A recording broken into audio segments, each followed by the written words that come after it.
Sugeng amriksani ngantos paripurna. Kula kinarya andharaken lampahing adicara menika. Hirang suposita wirang trap sila kula nyuwun ageng samudra pangaksama kanthi pamungkas ngatur.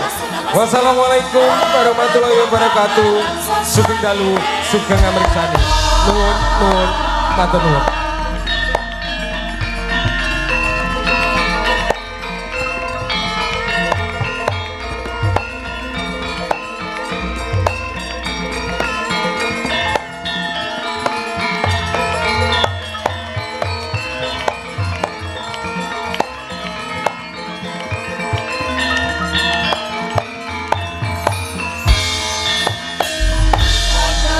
Aku medaya ras pati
wilahing wilahing awi kena mastu Rama Sidhem awi kena mastu Rama Sidhem silat meringang jagat karana sirang tunduk kawisisaning bisana sono senawung langling lopes tumaksud stantun lambang Buddha sinantara tutur katela tetula tolat mring rabdeng parabdya winisuda trahing kang dinama Dhamma pinardi tameng lalata mangkewa tekapusananing gupita taurenggeng pralambang panumpa-tumpa marma panggung sang murwaning gata sing kebyar dumadining wayang Purwa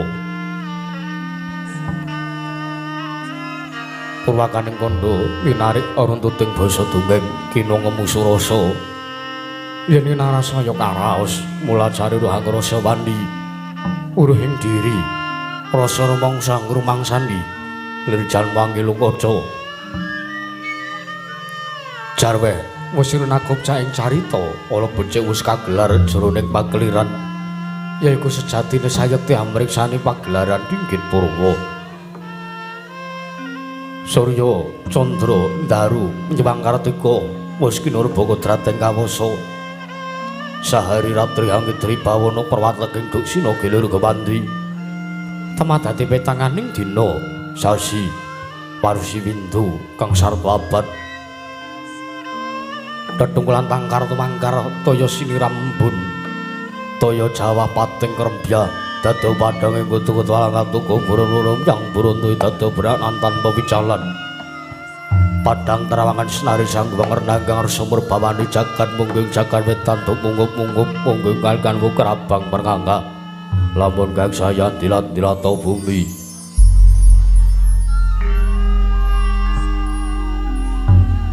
saya tangu sumurup sanjewang areko kata sebelah kanan gereng abang esmu jenar kapur bawan sinaring sanjewang basonto tanem tu katon ijo royo-royo amanggu gunung ingkang biru moyo-moyo pucing gunung kini malan gendalu kasih ring marabancana lenggat lenggut ngandu koyong gunung Makutha Mega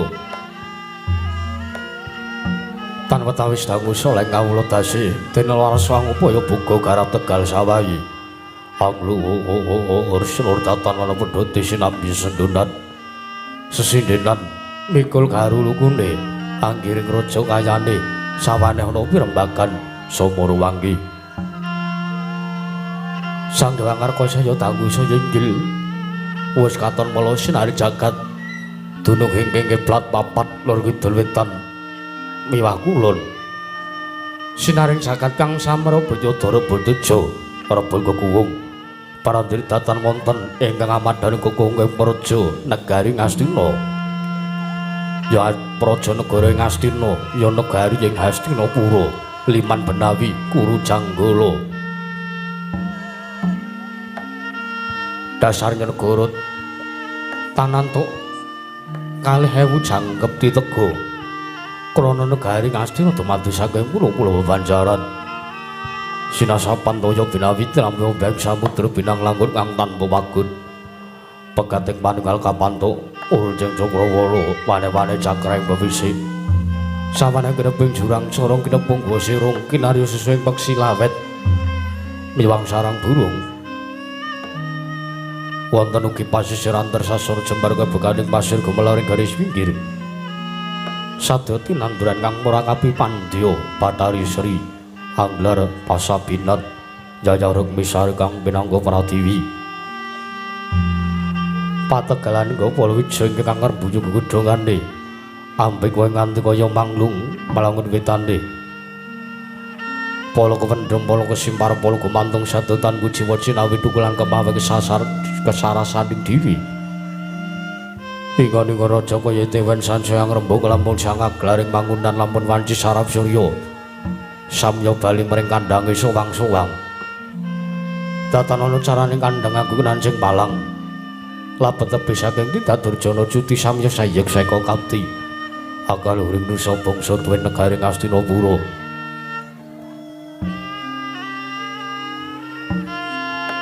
Wanaga ngimbangi gunung anggung samel starurun tumurun tumrah sate dadi huru-huru kaneng lingkungan langkung-langkung lamun dadi naliti sampun samya samet aning sesanggeman sepentep saking titasan soisin ansaya Nodawida anane mumat sinamatan daya dinayan sawiji mapan sating jejiban kami pinuji temah mawujud manunggaling cipta rasa karo sambabar karya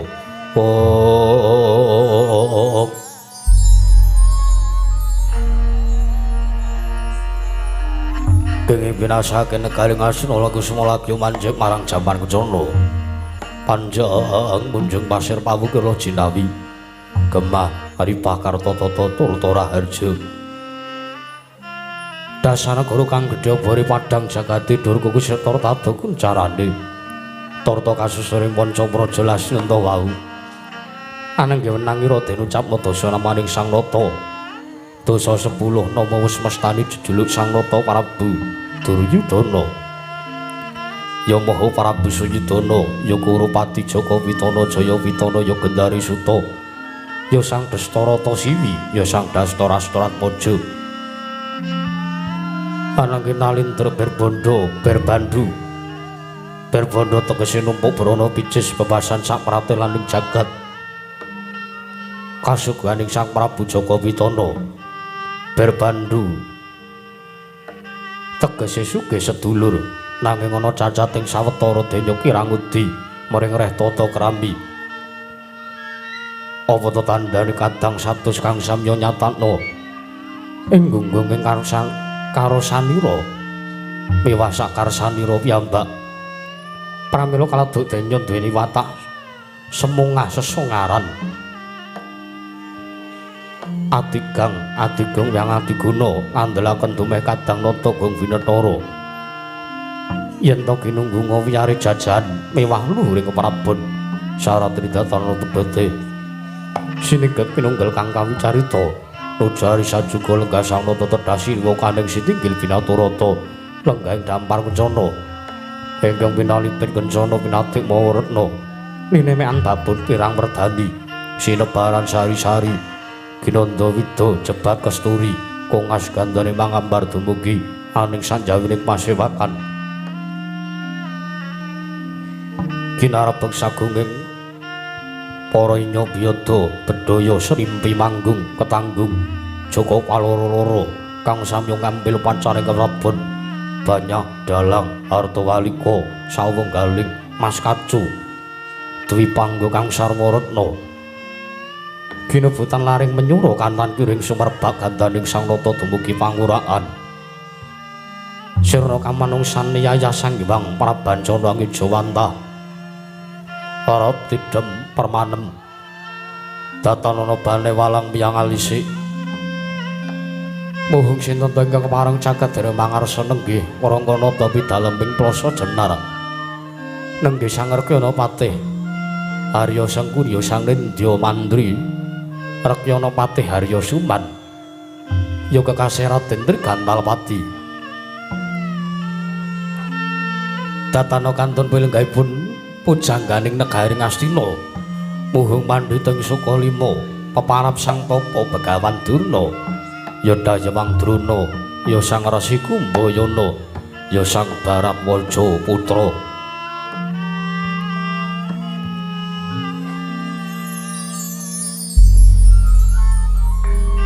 wong pamungkasing pasiban lenggah siniwaka nenggih satring toya tinalang Sang Raden Harya Kartamarma tegambar mlebar ya samudra tatanpa tebih piswane Sang Jepara kawula tasih ingkang samya gandeng pasisiran jejel riyel arepet-pepet bibit prasasa tata pandenggul tatanpa sula labat kathah sakating marusi banjawi ambludak gendera karo rontai umbul-umbul keterangan danu yayang mondeng mangsa labuh payung megar mandi jamur paring mangsa ndeng tumbang ngarang abuh jatingane mangsa katiga prandening mangki dintremat daning pasewakan datanana gondongan ngompas sawra tatel pampah kabar sungling pradonga yang mangling waranggana kacarita langkung semanten arambi rawirana teng mandur Sang Prabu Baladewa arsa tanggaping gatiri Sang Prabu Duryudana arsa wijiling sabda pangandika ndadosaken kumangling wijiling pandika Sang Prabu Jaka Pitana ingkang dereng kawedharing lisan mulat samyog para kala samyong ngangsep bisa wani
Sarira sarata pamote sarano terus ingkang samira dening kanyut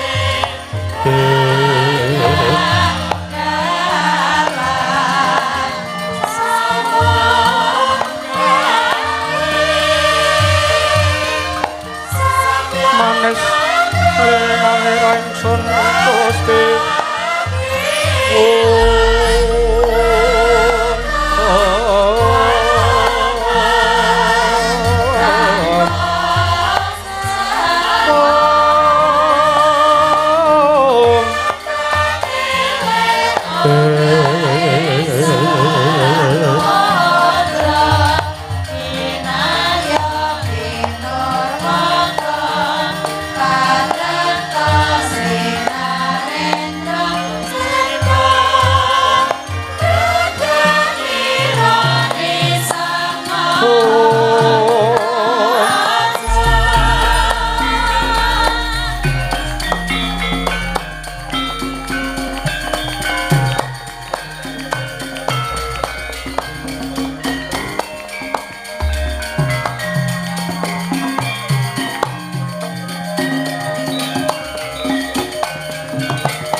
Sring Astina Maha Prabu Duryudana glarining sun Werkudara den kabareng alun kangandika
suritinan neng pasewakan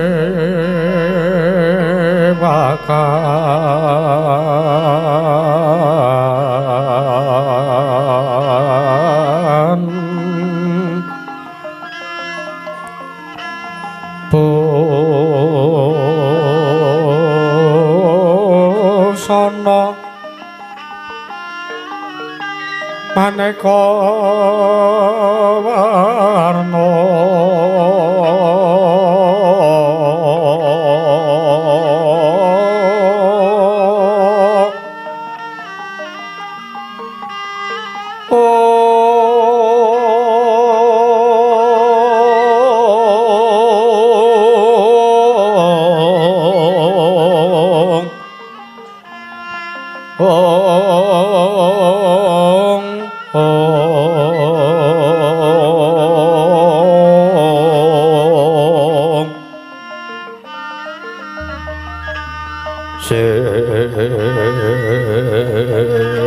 Pak Puspiteng Udyono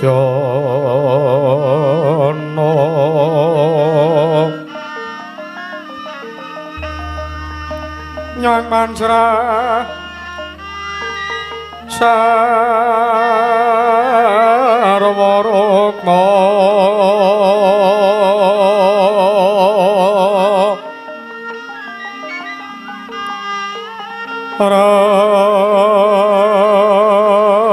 rangking manik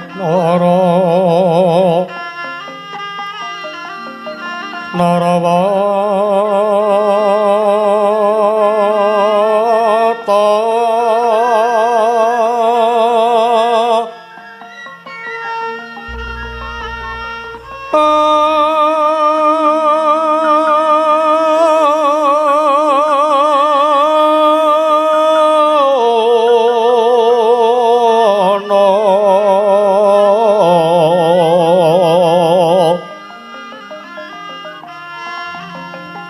Obro prabanya kangsu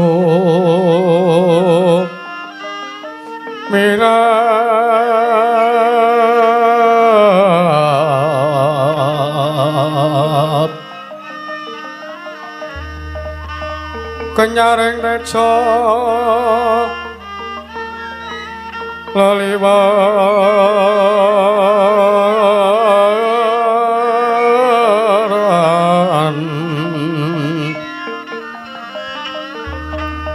lerki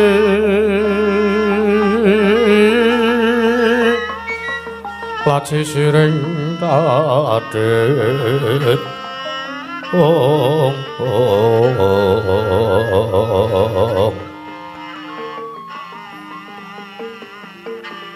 wimbo kekondo mrek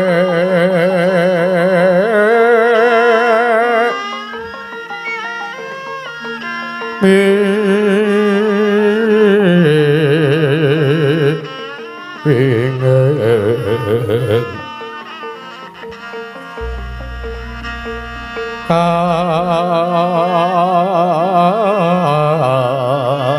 kadupema roto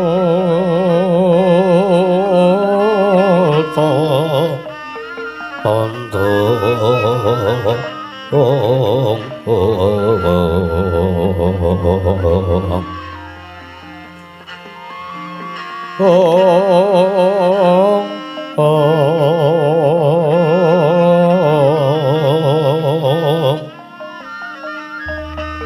saparan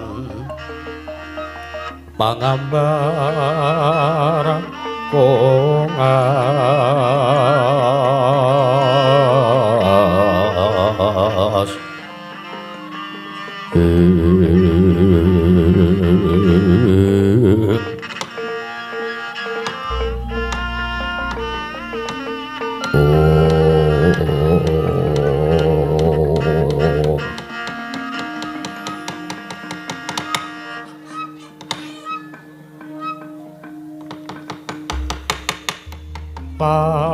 pamun sira angga guru kaki amilya manungsa kang nyata ingkang becik maratabate sarta kawruh mring hukum kang ngibadah lan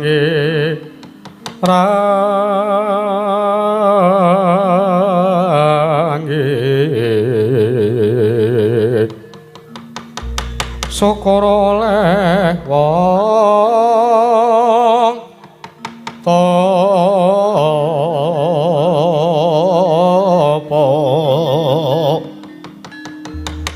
ingkang was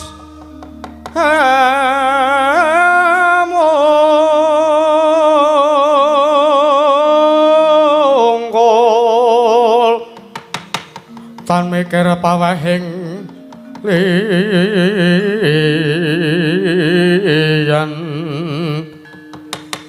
iku pantes kuranana kaki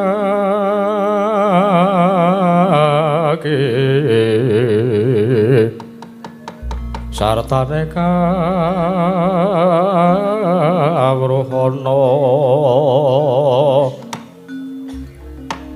Om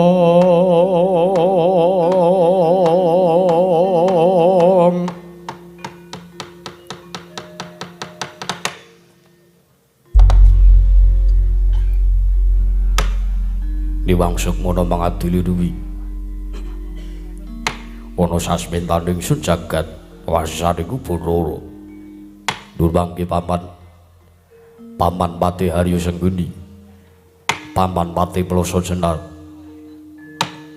ayo dadekaken pekenira si paman pati Haryo Sengguni wontene jeneng para ingsun biji wonten kajengan manira paman pati Haryo Sengguni kawula ana ninggih kere kepareng paduka anggir anak Prabu Jaka Pitana miji dhumateng piswanipun ingkang paman ing kepatihan ingkang paman nyadong dawuh timbalan paduka anggen kapiji ngajeng sowan kula wonten ngarsa paduka anggir Prabu Jaka Pitana duh sewu kalepatan kula diageng pangaksami awit jibeg-bebeg karo sing manahipun ingkang paman nalikanipun mapan wonten sanjawining pasewakan kagat sutaning manahipun ingkang maning kepatihan bebasan pindhara ning salomba pinanjuring alun-alun kumitra caruk maras nanging mugi dados ning kawuningan gersaring kula majeng sowan wonten ngarsa paduka manahipun ingkang paman tebih saking raos kemarasan diwaji semban kula pengayoman kula wonten ing Madyapada prapting delahan kemareng kula nyadong dawuh timbalan maduka anggir anak Prabu Jaka Pitana kawula ana ninggih paman pati Haryo Sengguni ya katipalan jeneng para ingsun biji wonten kajengan manira ingkang ingsun patah minangka dadi badal wakil ingsun para tadyagi paranata tatara kita kaparajan aturna maring panjenengan ingsun samendhangun sunung kanthi kengkarempin paman pati Haryo Sengguni kawula ana ninggih kere menawi paduka ndang bab tatara kiting kaparajan negari Ngastina kula kinten sadaya datan badhe anguji wani awit para kawula samya sayeksa kabdi manunggal tetunggalan dados tunggal sumuyut wonten ngarsa paduka anggir Prabu Jaka Pitana mandhapipun dhumateng para abdi prajuritan miyah para kadang paduka para sata Kurawa ingkang boten kendhat anggaya tansah gegladhen olah kridaning aprang pramila sawanci-wanci praja paduka katempo ing parang maka tartentu boten badhe nggepok kunca Gusti kula Sang Nata ing Ngastina wekasan ingkang paman aremuk kasawurna putung sumangga kabandhemna nggih kawula ana ninggih ya jagat Pangestungkara teka gawi bombong panahipun ingkang putra ing Ngastina teka jangkep kang dadata-rira paman pati Ari Sengguni ora liwat panganen kang utama tindakna selawase urip paman pati Ari Sengguni. Menapa ingkang sampun paduka dawuhaken tartentu kula mboten badhe suwala. Jernyatanipun kula menika namung sumut wonten ngarsa paduka Angger Prabu. Namung dereng lan sak sampunipun kepalang ingkang bapa ing kematian ngaturaken sembah sungkem pangabekti kula kunjuk nggih anak Prabu. Dosa menawa ingkang badhe kula sandhang wontene teka kula wantun nampi sepaipun tiyang sepuh. Nanging ewa semanten inggih dados nalindra wonten Praja Negari Ngastina mriku pun Duryudana. Lajeng sengati Paman Ari Sengguni inggih dados Rangkanata dalem Negari Ngastina. Pramila sembahipun Paman Pati Ari Sengguni kula tampi dawah sami-sami Paman Pati Ari Sengguni. Kawula ana ninggih. Mugi kasekican lenggahipun Paman Ari Sengguni Sampun boten kirang paraogi piswanipun ingkang bapa ing kepatihan nggih kawula non. Miwa bapa Penemban Durna. Bapa Penemban ing Sagalima. Mugi anggen paduka rawuh wonten Praja Negari Ngastina kinandenan karaharjan rawuh wonten karsanipun ingkang putra. Yen panjenengan ingsun pun Jaka Pitana bapa Penemban.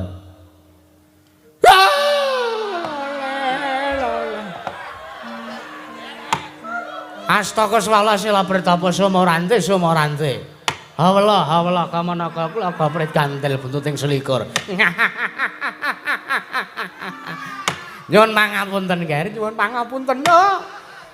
Kaget sowan kula kapiji. Nembe makler kula kadang sowan kula nggih Angger Prabu. Mboten dados menapa. Inggih. Pambagya Raharja mugi kunjuk bapa Penemban. Kalau non kula non. Wilujeng piswanipun ingkang bapa ing Sakali manggen kula sowan ngadhep wonten ngarsa paduka Angger Prabu Jaka Pitana. Kula non. Mboten langkung sowanipun ingkang bapa nganti salam taklim kula mugi kunjuk wonten ngarsa paduka Angger Prabu Duryudana. Angger Prabu Jaka Pitana. Nokno niki sampun sangat kula tampi damel bumbung manahipun ingkang putra Ngastina. Mboten langkung kaprayogana lenggah paduka bapa Penemban. Kula non. Sampun boten kirang prayogi piswanipun ingkang bapa ing Sukalima. Kula sowan saking rektorat pertapaning Sukalima nggih. Anak Prabu Jaka Pitana kawula non. Apa dene sira Dimas Kartomarmo? Padha kanthi Raharja. Slamet sowanmu Dimas Kartomarmo. Nuk inggih dewaji sembahan kula. Pengayoman kula wonten ing Madyapada Prapting Delahan sinuwun Kanjeng Koko Prabu Duryudana. Paduka miji dhumateng piswanipun ingkang raying Tirta Tinalang pun Kartomarma kemarang wilujeng sowan kula. Tepi saking rupido cinaket nuring karaharjan tuwin kajewanan. Namung boten langkung kula ngaturaken sembah sungkem pangabekti kula kunjuk sandhap paduka Kanjeng Koko Prabu ing Ngastina sinuwun Prabu Duryudana. Mbah nuk niki. Tatampa ora liwat pangestuning ingsun bae tampan nuno Dimas. Kawula nuk sampun sanget anggen kawula pundi padha tatanan barisaning para wadyabala aja ingkang padha saura panduk jenenge Senedyana Brahma satane bagake nglawan Arawi Koko Prabu Madura Dimas Toya Tinalang menawa ingkang sampun paduka dawuhaken tartentu kula badhe pangestu padha dawuh paduka namung semanten mugi dados kasantosan dhateng gesangipun ingkang rayi sinuwun yo Dimas Kartomarma ai nuk niki Nun mangke Koko Prabu Baladewa Koko Prabu Balarama ing Mandura sesembahanipun ingkang rayi pun Jaka Pitana inggih gurunipun ingkang rayi Ngastina sarawuh paduka Kanjeng Koko Prabu Baladewa arawuh wonten Praja Negari Ngastina kathah 1004 aturipun kang putra Diageng Pangaksami mugi parenga nampi asek-pasekan para krami saking ingkang rayi pun Jaka Pitana Koko Prabu Balarama. Ya jagat pangestu Garwayahu Bathara jagat Patendra Jaladewaku. Kawula niki Yayi Parang Paduka Yayi Prabu Jaka Pitonami jedhemateng piswanipun inggih Raka ing Mandura. Arakanta ing Mandura sowan kanthi kawontenan ingkang banget damel bombong manahipun ingkang Raka ing Mandura. Aseng pasegan panakrami sampun katur wonten ngersanipun ingkang Raka Yayi Prabu. Boten langkung kula ngaturaken pudya pangastawa nipun ingkang Raka ing Mandura mugi kunjuk wonten ngarsa Paduka Yayi Prabu Jaka Pitana. Kawula nuwun damel bombong dasing manahipun ingkang rayipun Jaka Pitana. Samangke mugi kaskecan lenggahipun Koko Prabu Baladewa Mandura. Anggenipun rawuh wonten Praja Negari Ngastina. Kawula nuwun inggih Yayi. Sampun boten ngrang pragi piswanipun ingkang Raka ing Mandura. Wonten samangke kula sowan wonten Praja Negari Ngastina. Beyuh. Undang kawontenan wonten Praja Negari Ngastina tanganipun sampun wonten setunggal warsa kapengker ingkang Raka ing Mandura pungkasan sowan wonten Praja Negari Ngastina. Sareng samangke kula kapiji sowan kula ngadhem wonten ngarsa Paduka Yayi Prabu Jaka Pitana. Lako teka elok kados mekaten kawontenan Praja Negari Ngastina ingkang samangke setunggal warsa kapengker. Para kawula mriku tasih kathah ingkang sami regejegan, tasih kathah ingkang sami congkrahan. Nanging sareng kula taliti wiwit saking Karang Pradisan minggahipun wonten Kutha Goro dumugi dhateng Negari Ngastina, sedaya para kawula dasi minggahipun ayaka praja taminipun Nalindra Negari Ngastina. Paduka Yayi Prabu Jaka Pitana kula sawang katingal adem, katingal ayom, ugi katingal ayem. Yayi ingkang Raka ing Mandura wale-wale menapa kula nderek mangayu bagya sartanipun ingkang Raka ing Mandura. Bombong awit kawontenan Paduka ingkang saestu kaduka saged damel bingah tuwin tentrem sangjung para kawula tasih wonten Praja Negari Ngastina. Yayi Prabu Jaka Pitana ngaturaken pandhuwun awit pangalembana Paduka. Jenyatanipun sedaya mriku boten badhe kalampah menawi boten saking iga pamrayoganipun Kanjeng Koko Prabu ing Mandura. Yayi ewa semanten Yayi. Ingkang Raka badhe kaanggep lancang inggih monggo, kula badhe kaanggep koma wantun inggih monggo. Awit nuwun sewu. Kula kinten sampun cekap arembaking pasewakan ingkang sepisan krembak babagan tata rakita Kamarajan Negari Ngastina. Sedaya kula kinten sampun cekap jenyatanipun sampun marem, tuwin sampun tinarbuka penggalih Paduka Yayi Prabu Jaka Pitana awit nampi aturipun nayaka lumantar Paman Patihari Sengguni. Koko Prabu Kadiparan wonten kepareng samangke ingkang Raka nyadong dawuh timbalanipun Paduka Kanjeng Yayi Prabu Jaka Pitana. Wonten menapa ingkang dados wigatosipun teka kula katimbalan sowan kula wonten Praja Negari Ngastina. Yayi menawi saestu mbok bilih samangke Paduka Yayi Prabu Jaka Pitana betaken dhumateng bot repotipun ingkang Raka ing Mandura. Samangke kula aturi bloko ingkang Raka nedya nungsung pawarta kula badhe nganglungaken jangga nilingaken karna mastuti sabda tama dawuh pangandika Paduka Yayi Prabu Jaka Pitana. Yayi Prabu ya jagat pangesunggara dur pangke Koko Prabu Jaka Koko Prabu Baladewa salpatipun ingkang rayipun Jaka Pitana kula tadhah wadana. Wontene kula wantun ngrawuhaken tiyang sepuh kraya-raya saking Praja Negari Mandura rawuh wonten Praja Negari Ngastina. Mboten dadosaken punapa Yayi. Jenyatanipun para kadang-kadang Kurawa menika sampun kula rengkuh kayata dene turas. Kula piyambak pramila kayucala jiga lan merkewu durga musangga runggi. Kasa wangsulipun menawi Paduka Yayi Prabu Jaka Pitana nggadahi kalodhangan wekdal. Wonten longgaring wekdal datan wonten tata kewajibaning Kamarajan Negari Ngastina keparenga sakmangke Yayi Prabu Jaka Pitana tetinju dhumateng kawontenanipun ingkang Raka ing Mandura. Matur sembah nuwun. Inggih Yayi. Saestu bingung raos ing manahipun ingkang rayipun Jaka Pitana. Awit kula nampi penangisipun anak kula inggih putra Paduka Yan Maja Paduka Kanjeng Koko Prabu ing Saraja Pinanggut. Inggih anak kula pun Lesmana Mandra Kumara inggih anak kula pun Saroja Kusuma ingkang sampun Kang Candra menika kaya-kaya dene wong kedanan kaya-kaya dene wong kang kelangan ninggo kaya dene wong kang kelangan marang nalar akal tun pikiranipun Koko Prabu bingung karo sing manahipun ingkang rayi kados pundi anggen kula badhe mampengi dumateng menapa ingkang dados karentek tuwin adrengipun kegayahanipun Kang Putra inggih menika anak kula pun Lesmana Pandra Kumara awit Pandara wekdal Kang Candra punika anak kula pun Saroja Kusuma gandrung kapiranggu kepi-kepi kalian putring Sunggiwana lajeng samangke mutah kepingin tumut sayembara inggih menika sinten ingkang tugasaken junjung marang putring Sunggiwana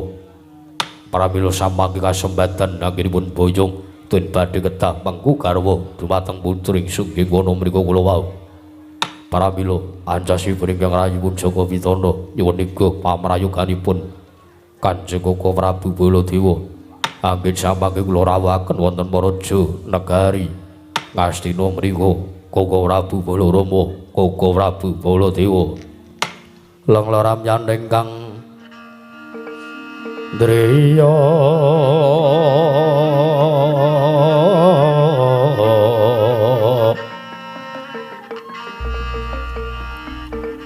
Leri Wang Candra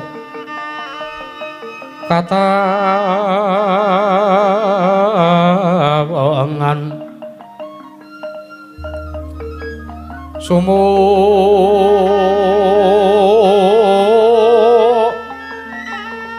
ing jas kato retan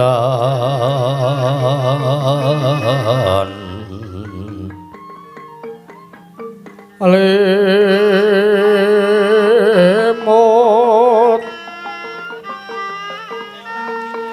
kapyarsaning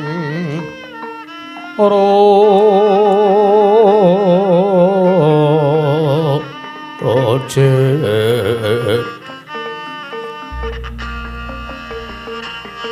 ram rameng driya manawong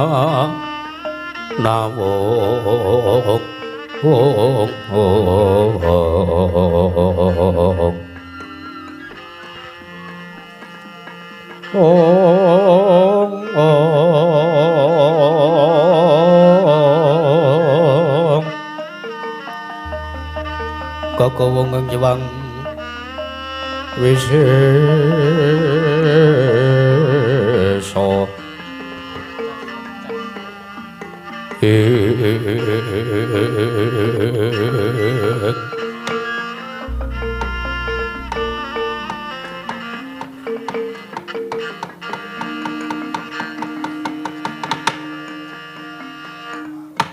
ya jagat pangestu karo wayahu Bathara jagat Patendra Jaladewaku Nun mangke Yayi sewu-sewu lepat aturipun ingkang raka ing Mandura kula tadhawadana kula sawegan nyam anampi panyendhunipun Paduka Yayi Prabu Jaka Pitana iya kaget manahipun ingkang raka sareng kula nampi pangandika Paduka nampi dawuh saking Yayi Prabu Jaka Pitana bila anak kuling Saroja binangun pun Lesmana Mandra Kumara gandrung kapiranggu kelawan swijining putri inggih menika putri saking negaring Sunggiwana nuwun manggi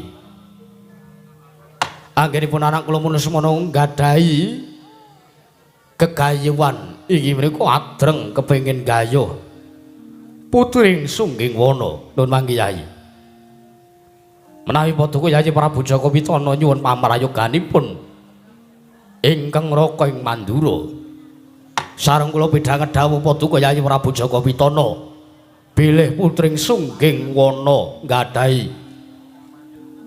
kekudangan utawi sayembara sinten to ingkang keduga saged njunjung dhumateng putring Sunggiwana keduga badhe kelampanggenipun badhe mboyong dhumateng putring Sunggiwana nuwun mangke Yayi menawi babagan sayembara menika ingkang sepisan nuwun sewu Ingkang namipun sayembara menika tartentu kathah penglamar tartentu ki kathah ingkang sakmangke uga badhe nderek mupu sayembara inggih menika kepengin junjung dumateng pun putring Sungging Wana iki pramila nuwun sewu wonten tetembungan ujaring kaki-kaki inggih menika wonten tigang tembung ingkang tansah dipun gegem minangka sanguning gesang para titah gesang wonten ing Madyapada inggih menika siji pesthi loro jodho telu tibaning wahyu menika nuwun sewu tiga perkawis menika mboten saged dipun mereni amargi nuwun sewu menika sampun dados pesthing kodrat menika sampun dados pesthing Hyang Widi lan sampun dados kersaning Gusti Arya Luka. Pramila sakmangke lair lan batos ingkang raka ing Mandura mangayu bagya lan menawi saestu Yayi Prabu Jaka Pitana mbetahaken sabiyantunipun ingkang raka kapuri sakmangke gayuhaken putring Sungging Wana walih-walih menapa babar pisan sampun ngantos walang ati ingkang raka ing Mandura siaga menawi kula kadhawuhan supados boyong putring Sungging Wana ngaturaken panuwun nanging nuwun sewu ingkang raka ing Mandura gadhahi atur menawi sakmangke ingkang putring anak kula pun Lesmana Mandura kumala inggihipun Saroja Kusuma mboten kasil anggenipun gayuh putring Sungging Wana kula nyuwun kanthi sanget Yayi kula suwun kanthi sanget sampun ngantos nggadhahi raos kuciwa sampun ngantos nggadhahi raos gelo senyatanipun sepisan pesthi ingkang angka kalih jodho ajeng angka 3 tibaning wahyu mriku mboten saged dipun mereni pramila sekintenipun cekap semanten kemawon aturipun ing Mandura dene bangsa mangke nuwun sewu wonten tetembungan mlebet talingan tengen medal talingan kiwa mboten badhe kata-kata anggen kula badhe matur Yayi katuraken panuwun Wawa Prabu toko damel jama plong raos sing panahipun inggih Arayipun Jaka Pitana lajeng sampangke kula nyuwun Paman Patihari Sengguni jingantika gadhahi dawuh napa gadhahi atur pangandikan punapa Paman Hari Suman nuwun sewu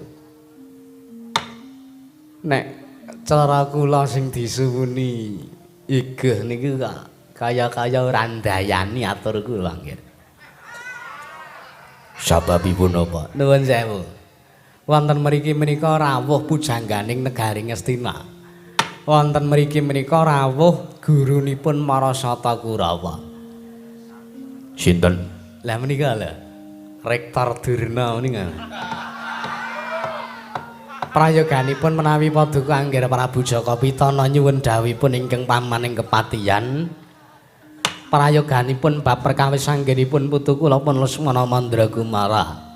Badhe nggayuh dumateng putring Sungging Wana prayoganipun pun masrahaken dumateng Kakang Durna awit menapa ingkang pirsa dumateng lagak lagianipun angger Lesmana Mandragumara cara dene ngingu ternak ingkang ngerti marang seratine menika namung Kakang Durna ingkang saged ngerteni dumateng menapa ingkang dipun pikajengaken ingkang putra menika namung Kakang Durna.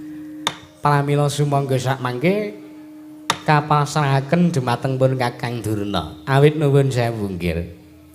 Mesakaken kawontenanipun putu kula pun Lesmana Mandragumara. Awit nuwun sewu. Lesmana menika sampun marambah makaping-kaping boten namung kaping setunggal.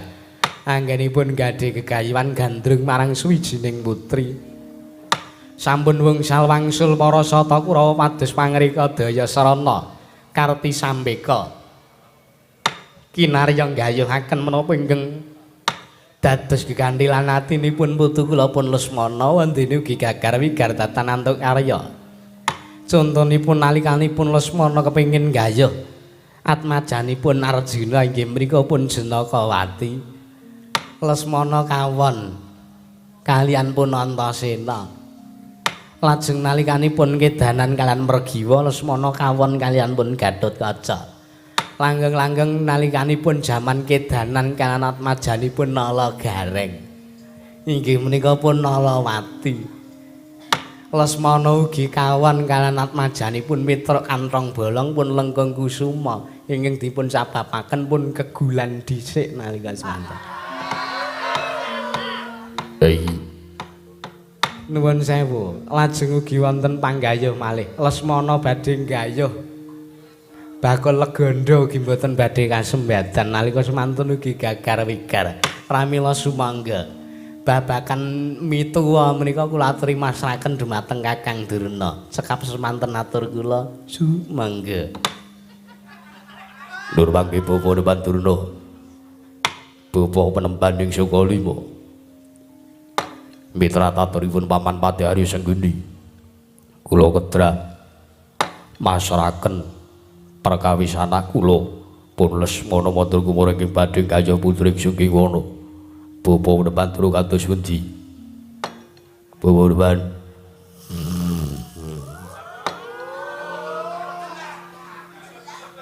Lah. Wong tuwa iki ya maklum gak ya. Jam semene wis ngantuk. Wonten dawuh. Mangga kula dherekaken. Neng ndi sampean ki kok. Ora ana wong ngejak apa-apa kok mangga kula dherekaken rumangsane. Didangu kalian anak Prabu. Wonten dawuh nggih, wonten dawuh. Aturipun Paman Arya Sengguni pamrayoganipun lan langkung merayogi babagan gayahanipun anak kula Lesmana Mandra Kumara. Kula aturi masrahaken dumateng Bapa Dewan Durna kados punika pamrayoga paduka Bapa Dewan. Nuwun sewu.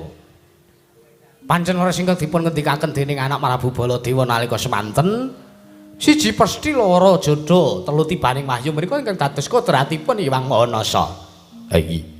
Ning nuwun sewu nggih. Kodrat menika dipun saged dipun wiradat menika gampil saestu. Contonipun umpama wonten sawijining titah ingkang lair kakung mijil lenang. Kamangka kakung menika pengin dados salah sawijining pawestri menika dipun operasi terus saged. Hai. Nanging nuwun sewu, pancen estu ingkang nami pesthi kaliyan tibaning wahyu menika mboten saged dipun mereni langkung-langkung babakan jodho. Hai. Pramila samangke kados pundi anggenipun badhe inggih menika pun putu kula Lesmana nggadahi gedreng, nggadahi niat kepengin gayuh, pengin boyong, mupu sayembara putring Sunggingwana. Lah mangke monggo. Monggo. Putu kula Lesmana Mandra Kumara kemawon ingkang dipun tanting. Menawi serananipun kados mekaten menika Lesmana gelem napa mboten, sagah menapa mboten. Langkung-langkung jagani kawontenan wonten tetembungan siyaga payung saderengipun jawah. Menika menawi samangke Lesmana gagar wigar dhateng antuk kali anggenipun badhe mupu sayembara, anggenipun badhe mboyong dumateng putring Sunggingwana kados pundi menapa sawega nampi kawontenan menapa mboten. Yai. Lajeng keparengipun Pramila sumangga ingkang putra putu kula Lesmana Mandra Kumara dipun timbali, dipun piji sawanipun. Nuwun sewu. Paman Arya kados pundi? Kakang Durna menika ugi dados conto lho nggih. Marga nuwun sewu. Kakang Durna menika nggih mboten maido, nggih mboten mokal. Karang Kakang Durna menika pelaku spiritual. Ingkang mawi tembung jelah ngaten mriku. Pramila Kakang Durna menika ugi kathah sakathing pawestri ingkang keduga gandreng kalian pun Kakang Durna. Mereka dados contoh lho menika. Hai. Kathah ingkang sami kepincut kalian pun Kakang Durna. Ning nuwun sewu. Gandeng sepisan pesti jodho tibaning wahyu menika dados kodrating Gusti. Pramila pesti ning jodhonipun Kakang Durna menika sanes kok pawestri mboten. Nanging pestinipun judul dawuhipun Kakang Durna menika sewujudipun jaran niku ning sampun ingkang sampun sumandha wonten ing pertapan Sukalima. Dipate tak kepruk ndasmu lho kowe, aja ngawur lho kowe. Ah, kaya ngono kok dimbabar wirang ning Pasewakan lho ora. Ora kok jeneng babar wirang. Witekno nek wis pinesti jodhone kaya mangkono sampean wis ora bisa selak. Merga niki wau, kodrat niku mboten iso dinapak-napake Kakang Durna. Leres. Ngantos warung-warung sing dodol sate jaran niku kula demo. Warung-warung sing dodol sate kuda niku kula tutup. Merga nyinggung dumateng penasanipun Pandhita Ingsa Kalima. Nah inggih, pramila mangga Kakang Durna anggenipun badhe nggayuhaken putring sungging wana. Jernyatanipun Kakang Durna mriku ingkang sampun dados conto supados samangke kasembaten ganyuwanipun Angger Lesmana. Hai, Paman Daryo. Wonten dawuh. Pramila Gandeng sampun cetha trawaca pangandikanipun Bapak Durna. Sedaya kawontenanipun pasrahaken dumateng anak kula Lesmana. Kula dawuh sartanipun kula tusan wonten kesanipun Paman Daryo Sengguni samangke kadangguwa katimbalana anak kula pun Saroja Kusuma supados minggah wonten ing pasewakan Paman Daryo. Ngajeng Siti Gong Siti Tanaya majeng tatanpa susila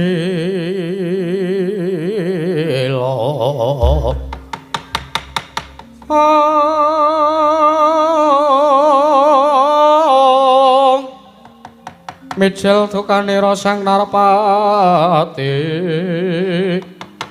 Ponanggarot kanan riwe Umriwis pucal ing rawis yen sinabata marang sakedheng murup dadi dahana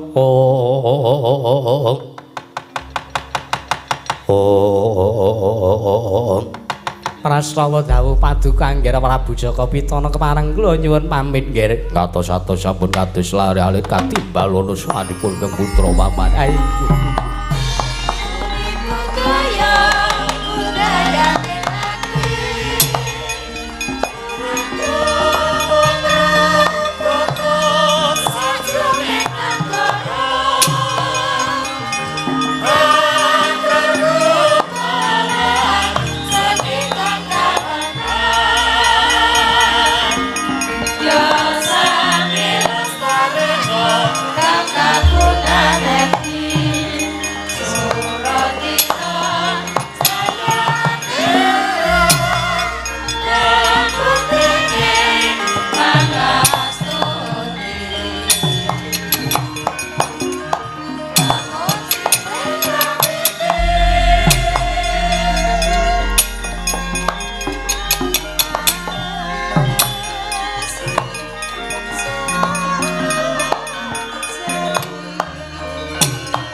Sinawati jagat kinari among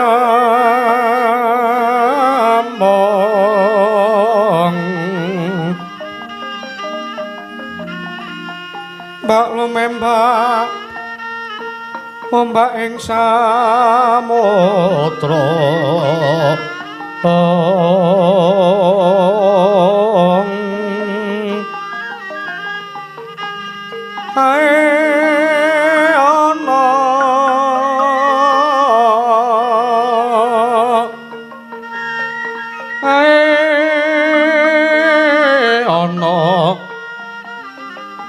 Bale lumut amra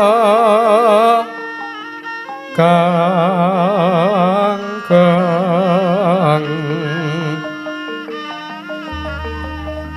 awita dedenceng-dencengan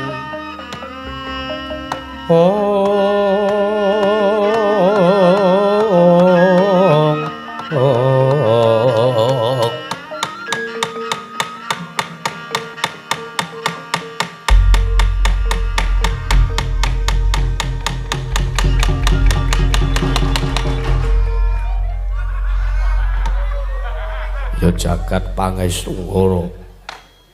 Pamadaryo Wonten dawuh.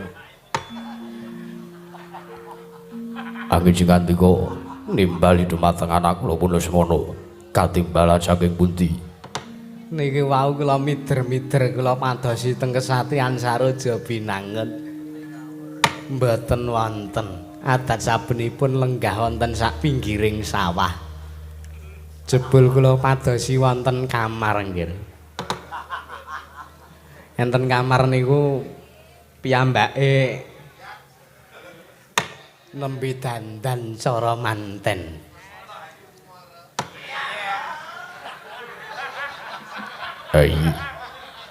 Inggih. Dereng kadhawan supados dandan cara pinanganten. Malah mriku sampun dandan cara pinanganten. Ha inggih kados ngoten niku dandanane. Ngalah. Mangga nuwun sewu niku rantai sing diagem kalih Angger Lesmana niku. Rantai sing sok nggih ngrantai kirik teng negara Ngastina niku. Dinggo kalungan, dinggo sabukan wah jan. Napa ya member nek kaya ngaten niku. Katimbalan nggih. Ya iya. Lesmana anakku. Saroja Kusuma. Padha kandhe Raja Sapratamu. Yun. Kanjeng Rama kok peteng. Sinten sing mateni lampu niki Kanjeng Rama? Nuwun sewu nggih. Niku astane nutupi paninggal. Wong nggih. Inggih Kanjeng Rama pun pajar. Pun padhang rasaning ati kula sareng kula badhe kadhaopaken dening putri ing Serpeng Sungging Wana Kanjeng Rama. Lesmana Mandraguna iya. Ya inggih. Wilujeng rawuhipun keng putra pun Lesmana Hayu Kumara. Sawan kula tebih saking Rubeda Kanjeng Rama.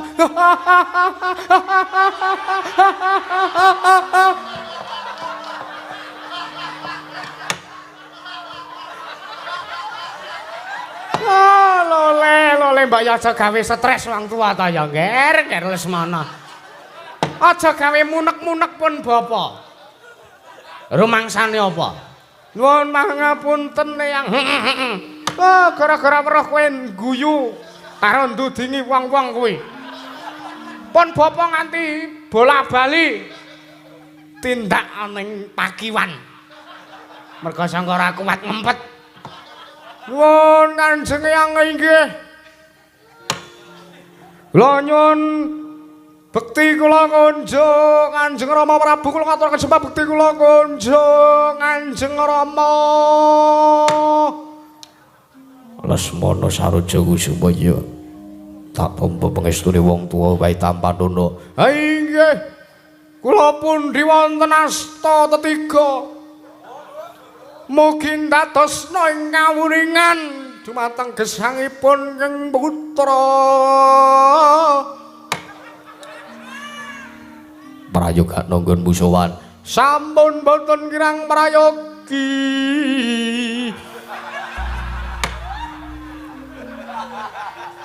gila dasare panuntun nirama kak ya bocah iki nek cekelane gender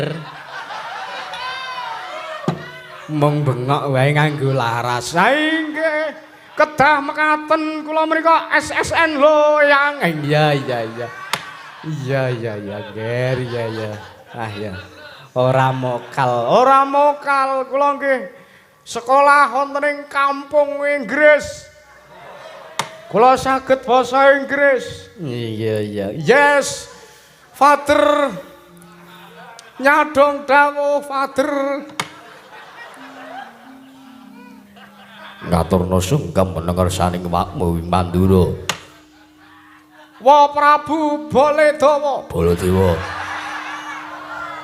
Wa Prabu Baladewa kula ngaturaken bekti kula kunjuk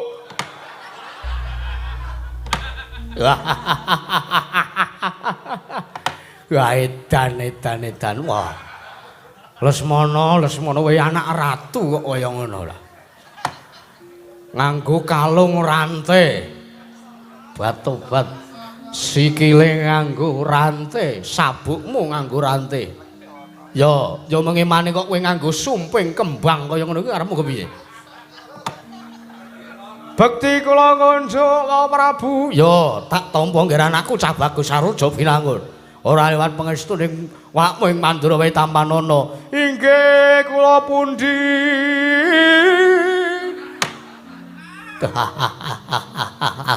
bocah pinter gendring terusno yes thank you so much nyadong dawuh Kanjeng Rama Lesmana anakku cah bagus kula wonten timbalan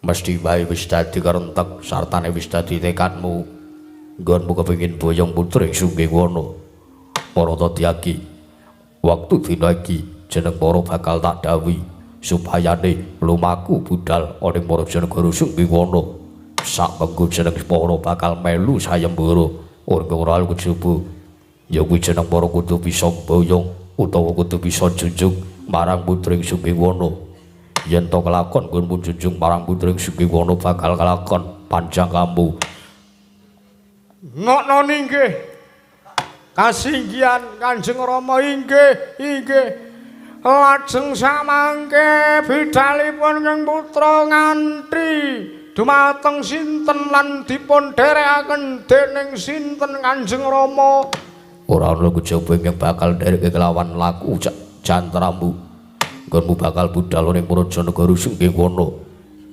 Eyang Wingsa Kalima waduh nuwun sewu Kanjeng Rama Lesmana piye nek upami lho niki upami yo sing dereke kula senes Eyang Darna kados pundi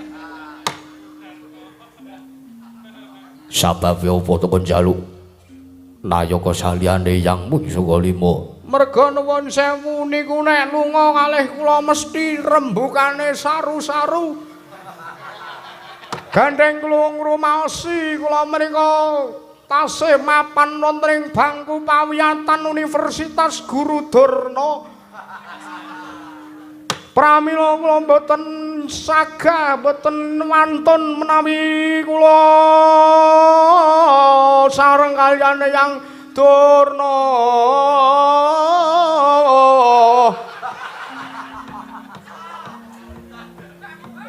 lah malah adan bocah iki mergo sing mangerteni satane sing bisa ngerteni kelan bukang dadi kekarepanmu ya mung Eyang Wingsa Kalima nggih pun lah ya inggih lajeng benjang napa anggen kula bidal ora ketang sambung obor jala lintang tumuli budal dina iki Eyang Durna Ana dawuh apa ngger putuku sawoja binangun. Nggo bidal. Ya. Bidal sareng-sareng para sata Kurawa enjing bidal gumurung saking Astina negeri. Ora usah nembang. Oh, engko sing nembang ben pamanmu Satama wae. Inggih, ngestaken dawuh Kanjeng Eyang. Tumuli ingkang Bapa nyuwun pamit madal wasilan kel badhe nderekaken dumateng putu kula Lesmana Mandra Kumara. Prastawa dawuh duka buwuh durung atos-atos sampun kados lali-alit. Lesmana anakku cah bagus semulura sing dadi panjakamu. Nyuwun pamit Kanjeng Rama nyuwun tambahing pangestu. Mugi-mugi sak mangke kula badhe kayuh putring sungging wana saged kasembadan satemah samangke saged pindha mimilan mintuna bandha ngrapa tetunggalan kula saged gesang sareng kaliyan putring sungging wana. Wis gamelane wis mundi. Ha nggih.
Pandari sampun ngantos kendhat. Akhiripun ngawat-awati dumateng anak kula Lesmana Mandra Kumara paman. Inggih nggih. Menapa ingkang sampun maduka dawaken tartemtu kula mboten badhe suwala. Maneh mekaten keparenga sak mangki nyuwun ingkang bapa nyuwun nidi palilah. Akarya nganti dhumateng sak cekapipun para sata Kurawa kinarya ngombyong dhumateng tindakipun Angger Lesmana. Sumangga kersa angin sing kandika pamandarya badhe ngepaken barisaning para sata Kurawa bidhal tumuju wonten para Janagaring Sungging Wana. Inggih nggih ngaturaken manuwun. Koko Prabu Baladewa wonten dawuh Yayi. Sampun kantos kendhat kula suwun tansah kawat-awati dhumateng laku jantranipun anak kula Lesmana Mandragumara. Ayi, nuwun sewu. Gandeng Lesmana Mandragumara menika putra paduka Yayi Prabu Jaka Pitana. Menika dados putranipun ingkang Raka ing Mandura. Pramila sakmangke bab perkawis sakmangke ngantos wonten lelampan menapa wonten telengging Delanggung. Nalikanipun para sata kura miwah anak kula pun Lesmana Mandragumara tumuju wonten para Janagaring Sungging Wana. Dados tanggal jawabipun ingkang Raka. Hei, ngaturaken panuwun. Lan sampun ngantos kuwatir menawi mboten kasembadan gegayawanipun anak kula Lesmana Mandragumara sakmangke kula ingkang badhe ngrepat dhumateng putra ing Sungging Wana. Ngaturaken panuwun. Dimas Katomarmo, kula wonten timbalan sinuwun. Wali-wali apa marata tyagi kaya wis purna gatining panangkilan bubarna kang padha bojoning Senedya kondur kendhaton nuk niki pareng dawuh duka kula badhe ngestaken dawuh nyuwun pamit madal pasilan badhe mbebaraken pasewakan sinuwun sing ati-ati aja kaya bocah cilik kaya wis ora ana dawuh maneh Dimas Kartomarmo purna gatining panangkilan Arsa sang nata kundurang kedaton seluk saking dampar jana kinapit gambaran gading kadharaken sangganing muromban jadi manggung ketanggung Joko Paloro ingkang samya ngambil upacara Rabon kawisan saking mandara tindak nyosang Sri Naranata lamun Cinandra Pindha dewa kairing Widatara Widodari